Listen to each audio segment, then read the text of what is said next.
కాబట్టి కేసీఆర్ గారికి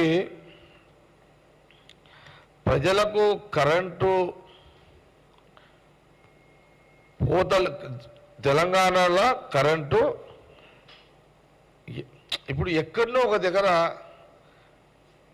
line trip అవుతుందండి, ఎక్కడో దగ్గర అయితే పోతుంది, సహజమే కదా. ఎండాకాలము హీట్ ఉంటుంది, అక్కడక్కడ జనరల్గా అది అది జనరల్గా అయ్యేది అది. ఇప్పుడు కేసీఆర్ గారి కుటుంబానికి తెలంగాణ ప్రజలకు కరెంటు గురించి కాదు చింతన. కేసీఆర్ గారి కుటుంబానికి పొలిటికల్ పవర్ కట్ అయిపోయింది. తెలంగాణ ప్రజలు కట్ చేశారు.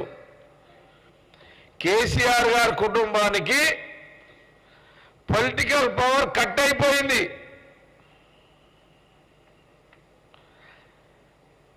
అందుకే వీళ్ళు వర్జల్ కరెంటుకి ముట్టుకుంటే కాకులు గిలగిలగిల ఎట్లా కొట్టుకుంటాయో, ఈ పొలిటికల్ పవర్ ముఖ్యమంత్రి పోస్టు మంత్రులు ఆ కుటుంబానికి పోయేసరికి ఆ కాకుల తీరు కొట్టుకుంటున్నారు వీళ్ళంతా. కరెంటు ముట్టుకొని ఎట్లయితే కాకులు కొట్టుకుంటాయో ఈ పవర్ పోయేసరికి కేసీఆర్ గారి కుటుంబము వీళ్ళు కాకుల తీరు పవర్ పోగానే కొట్టుకుంటున్నారు.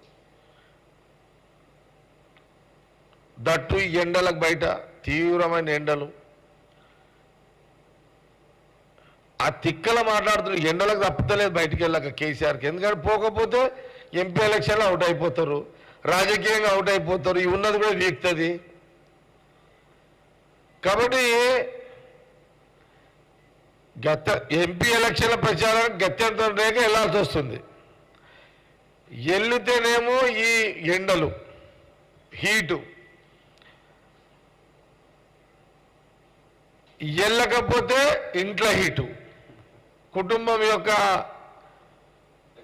నాయన నువ్వు బయటికి రాకపోతే ఎట్లా, మా రాజకీయం ఏం కావాలి, నువ్వు రావాల్సిందని ఇంట్లో హీటు, బయటికి వస్తే ఎండల హీటు. ఇది కేసీఆర్ గారి యొక్క కుటుంబంలో ఉన్న రాజకీయ ఇబ్బందులు. అందుకే ప్రజల మీద ప్రేమ ఉన్నట్టు నటిస్తున్నాడు కేసీఆర్ గారు. ఇది నటననే. ఎప్పుడప్పుడు సీఎం రేవంత్ రెడ్డి గారు, బట్టి విక్రమార్క, ఎలక్ట్రిసిటీ డిప్యూటీ సీఎం బట్టి విక్రమార్క గారు సెక్రటరియట్లో కూర్చొని మొన్నటిదాకా కోడ్ ఉంది కాబట్టి ఇప్పుడు లేదు, కానీ ఎప్పుడప్పుడు వీళ్ళందరూ కూడా రివ్యూలు చేస్తున్నారు, అధికారులతో రివ్యూలు చేస్తున్నారు. 10 ఏళ్ల కాలంలో ఎలక్ట్రిసిటీ డిపార్ట్మెంట్ తోటి రెగ్యులర్గా రివ్యూలు చేసే పరిస్థితి రాష్ట్రంలో లేకుండే.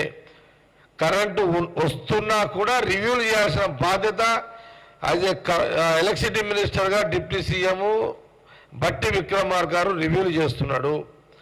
ఆ 9 ఏళ్ల కాలంలో ముఖ్యమంత్రి గారు ఎలక్ట్రిసిటీ అధికారులతో రివ్యూ చేసే పరిస్థితి కూడా లేకుండే, అధికారులు చెప్తే వినే పరిస్థితి లేకుండే.